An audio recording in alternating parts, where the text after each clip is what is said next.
Brian. Hey, man, what's up? How are you, man? Pretty good, pretty good. Yeah, I saw you called. I wasn't ready because they told me 4:30, but I'm ready to go. 30. I'm ready to go.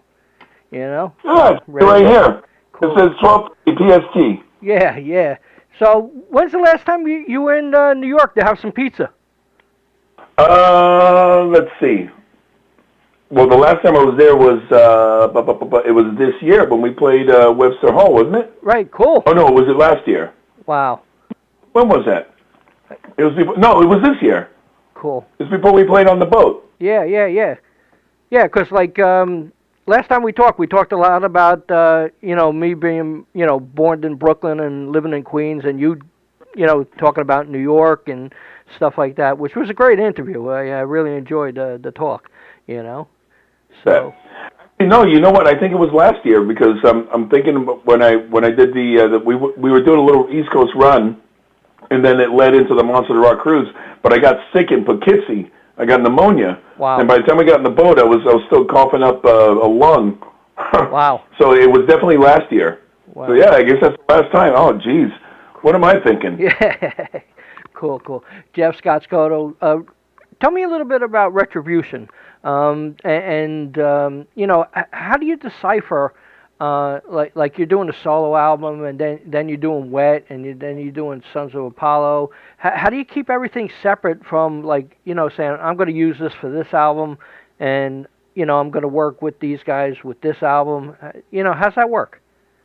Well, it's simple. It's simplified, really, because I'm not really a part of the music writing. Right. So when the music is done, I don't ever write lyrics or melodies and all that stuff until I hear a piece of music. I think it's the strangest thing to try and sit and write lyrics and melodies unless you're writing it to something. Right. And so I got to hear something to inspire me to come up with all the other stuff to kind of finish it. Right. And it's not until I get the songs from Sons of Apollo or the songs from Howie Simon, who collaborated with me on Retribution. It's not until I get the music that dictates where I'm going to finish it off with. And so therefore, there's an easy separation as to what's going to be used for what, because I don't even know what I'm going to write lyrically until I hear the song. Right. All the lyrics, the songs dictate what I'm going to write about, and the subjects, and even the style and the melodies and all that. All that stuff comes together once I hear the music. So sometimes you might have themes repeating themselves. That's because maybe musically that's where I feel the lyrics and the melodies should go. But on the other hand, it's especially for the three different extremes of the three different kind of records. It was really easy to keep them separated. Right. Now, the writing process, I know you've been with Frontiers, I guess about 15 years? Yeah, exactly. Wow. Do they have any kind of stipulations, or they just said run with it? No, they do have a stipulation. I mean, they've invested a lot of years and money in me to give them a particular sound. They don't like when I experiment and go too off the beaten path, and that was one of the problems with the band S.O.TO. It was a little too heavy for them. It wasn't along the melodic or hard rock platform that they've given me for so many years. That's why those two records are with a different label. They weren't interested in reestablishing what they've already established for me, if you know what I mean. Right. Yeah. So it is stipulated in my agreements with them that I have to give them songs within a hard rock melodic. I can go on the heavy side, but it's got to be within a certain realm. It can't be the D2 grungy. Like some of the stuff I did with S.O.TO. It can't be along those lines. Right. It's pretty easy because I've been doing the style that they want me to do for so long. It's an easy process. The hard part is making it so it sounds different enough that it's new and fresh. It doesn't just sound like I'm recycling the same stuff as I've already done years past. Right. Now, being in music so long, can you specify, one of the highlights that really sticks out in your mind on a daily basis? You know what? Just the fact that I get to do this 33 years later, that to me is a highlight. Right. That there's people still out there interested in hearing what I'm doing is a highlight. Right. There's not one particular moment that sticks out more than another because I'm just blessed to still even be here. I'm blessed to be able to do what I've always wanted to do for a living, and people are still interested in me. So that to me is the bigger highlight than one particular event that could happen. Right. I mean, how bad can it be that you get to do something you actually love when probably 80-90% of people can't stand what they're doing? You know? Yeah, exactly. And it's tough for anybody to actually complain or to actually not like what they get to do if they ever get the chance to do this for a living. Right. Because it truly is. It's, as we're kids, it was a dream come true. This is all we wanted to do. To be able to now do only that, I couldn't even dream of starting to complain about it. I'm not going to complain that I need a break or I want to go on vacation or can you just leave me alone? Or, I want to sit in the restaurant and not be bothered. All those things are par for the course of being able to live out your dream. Right. And that dream should include all the things that come with it. And I absolutely love it. I still can't believe I'm still here. Right. And I continue to be here. I get to just keep doing what I've been wanting to do. But I mean, when I see some of the videos, they're so powerful, especially that Sons of Apollo, that the videos I saw. I mean, you screaming, like, in the beginning of the song. I mean, the power that comes from them songs is just amazing. Like, you're mesmerized, like, holy shit, like, it's just great, I mean. I'm just giving what I got left. Right. Wow. My chamber has been used so many years, I got to have something left. Yeah. I mean, the first time we met, I think it was Melodic Rock Fest. I think #1, maybe. I think so. Yeah. And then you came back and I think you played with Wet and at another Melodic Rock show and stuff like that. Right. Right. Uh-huh. So exactly. That was a great time for me. That was the one. The other one was in where was that? Where it's scrap metal and yeah. That was in whatever. Yeah, I know. We're in old age. But they were great shows and stuff like that. What was it like? Like I know you're high quality superstar and stuff like that. And I mean, what is it like? Sitting in with Portnoy and Billy Sheehan and Bumblefoot and them guys. When you go in the studio with them, totally professional? You know what? It's amazing. A band like this, you expect, especially, I've done what I've done. Everybody's done what they've done. You expect it just to be a clash of egos and, well, I want to do it like this. I want to do it. Everybody put their egos at the door. Right. And even I'm so used to doing what I do and how I do it for so many decades now, not even years, decades. When I write, my process in creating a song is you send me the music, I live with it, I come up with things that I feel are the strongest for the songs, melodies, lyrics, etc., and I do it, and it's done. There's no real arguing, there's no real going back, unless somebody really has a strong feeling about, I think you could do better. It hasn't really happened, and it rarely happens. Right. Usually what I do, I get overwhelming, resounding, this is awesome, this is great. So that's what I'm used to. Right. A band like Sons of Apollo, everybody had to take that sense of what they do and say, for this to sound like a band, we have to do it together. We have to kind of mold and structure how we're going to be as a band, because if I just do it like me and they do it like they do, it's going to sound like a solo album it's going to sound like a 5-person solo record. Right. Wow. But for this to actually structure and sound like every song sound like a Sons of Apollo song, I had no problem saying, you know what, I'll come up with the main structure and then we'll tweak it together until we feel it's right. Remove this verse, add this verse, change this lyric, change this melody. I was all for it because I knew that it wasn't all about me, it was about us. Right. And that's it was a different process, and I think it came across exactly how we imagined. Right. Yeah. Now, with you being on the road all the time and making new music and stuff, what time do you have for family time?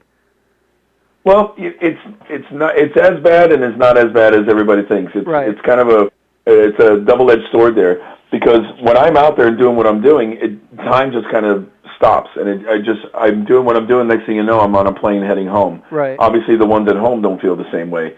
And then when I'm home, it's the same process. When I'm here, I can do all the other stuff that I'm doing and spend time with the family. And but time stops there too, and next thing you know, you got to get back on the road. So to me, it's just the way of the world. It's just the way it is. I don't really know or see it any other way. Right. Now, before you go on stage, you have any kind of regiment that you do, or exercise, food, anything? Yeah, every day. I especially the past 10 years, I've really taken care of myself. I try to stay away from the alcohol these days. You know, I never really was a big partier. I started late in life in my partying years, and that was in my late 30s.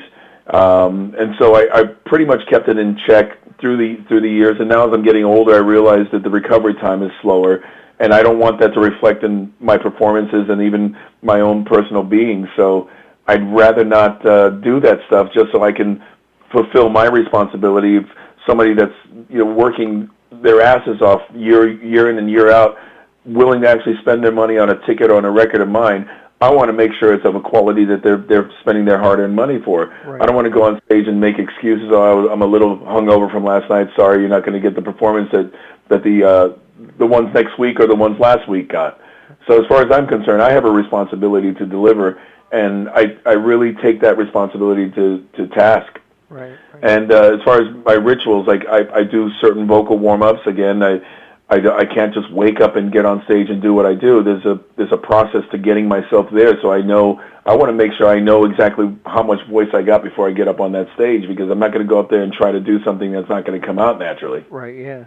How is Retribution being received so far? Have you heard any press or anything, how the fans are liking it, and some of the songs that you really enjoy?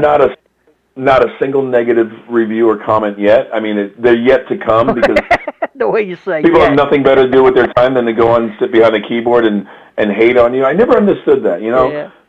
If I don't like something, I'm not going to go on and share the fact that I don't like it. I'm just going to, it's like watching TV. I don't like what's on, I change the channel. Right, yeah. I'm not going to, you know what, they were better here. This sounds like a rip-off. Who are you complaining to? Nobody gives a about what you care. I certainly don't care what you got to say. If it's something negative, keep it to yourself. Right, yeah. Or just listen to something else, So I never understood that side, that negative, the feeling of putting something negative on a post just because. If you have something nice to say, of course it's great to say, man, I love the record, because then it's inspiring to keep doing what you're doing. Right. If something negative is not going to make you go, you know what, well, I'm going to do it the way you want it next time, because the other 150 positive comments, it doesn't make sense. Right, yeah.